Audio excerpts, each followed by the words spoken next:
যারা এসএসসি পরীক্ষা দিবেন এবং আগামীকালকে যাদের আইসিটি পরীক্ষা আছে, তো যে বোর্ড থেকে যে নির্দেশনা আসছে কিছুক্ষণ পূর্বে এই নোটিশ তারা প্রকাশিত করছে যে পরীক্ষা আপডেট নিয়ে। তো যদি জানতে চান তাহলে অবশ্যই ভিডিওতে লাইক করে দিবেন এবং চ্যানেলটি সাবস্ক্রাইব করে দিবেন। এবং আগামীকালকে যাদের আইসিটি পরীক্ষা অর্থাৎ এইচএসসি যাদের পরীক্ষা আছে, তো এই বিষয়ে আজকের এই ভিডিওটি।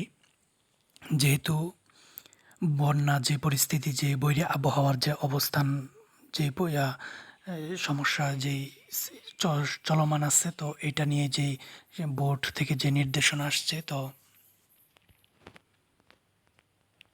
চট্টগ্রাম যে শিক্ষা বোর্ড আছে, তো চট্টগ্রাম শিক্ষা বোর্ডের থেকে প্রকাশিত হয়েছে বৈরী আবহাওয়া ও বন্যা পরিস্থিতির আরও অবনতির কারণে চট্টগ্রাম শিক্ষা বোর্ডের আওতাধীন 5 জেলার শনিবারের উচ্চ মাধ্যমিক সার্টিফিকেট এইচএসসি পরীক্ষাও স্থগিত করা হয়েছে।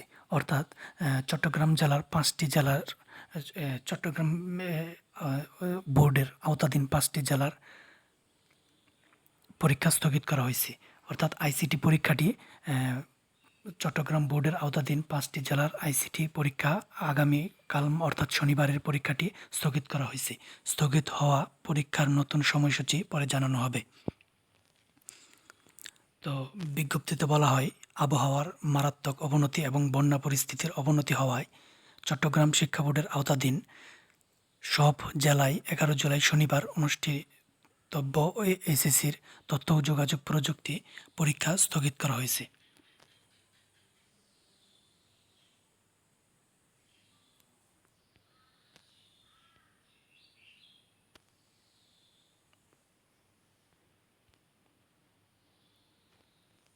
চট্টগ্রাম শিক্ষা বোর্ডের আওতাধীন চট্টগ্রাম, কক্সবাজার, খাগড়াছড়ি, রাঙ্গামাটি ও বান্দরবান জেলার সব পরীক্ষা কেন্দ্রের জন্য প্রযোজ্য হবে।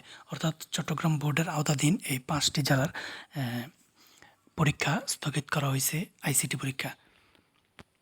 বিজ্ঞপ্তিতে আরও বলা হয়, স্থগিত হওয়া পরীক্ষার পরিবর্তিত সময়সূচি পরে জানিয়ে দেওয়া হবে। অর্থাৎ যে পরীক্ষাটি আগামীকালকে হবে না, এটার যে সময়সূচিটা আছে এটা পরবর্তী সময়ে জানিয়ে দেওয়া হবে। এবং যে বন্যা পরিস্থিতি, এই পরিস্থিতিতে স্কুল, কলেজ, যে বাসা বাড়ি সবগুলোই কিন্তু এখন পানির ভাসমান। তো পানির দিয়ে সব বন্যা পরিস্থিতি অনেক ভয়ানক। তো এই পরিস্থিতির জন্য আগামীকালকে এইচএসসি আইসিটি পরীক্ষা স্থগিত করা হয়েছে। অন্য সকল বোর্ড এবং সকল জেলা, সকল কেন্দ্রে পরীক্ষা চলমান থাকবে, কিন্তু চট্টগ্রাম বোর্ডের 5টি জেলার এই 5টি জেলায় আগামীকালকে অর্থাৎ শনিবার আইসিটি পরীক্ষাটি স্থগিত করা হয়েছে। সকলকে ধন্যবাদ। আর যদি আপনাদের কোনো মতামত থাকে অবশ্যই কমেন্টে জানিয়ে দেবেন।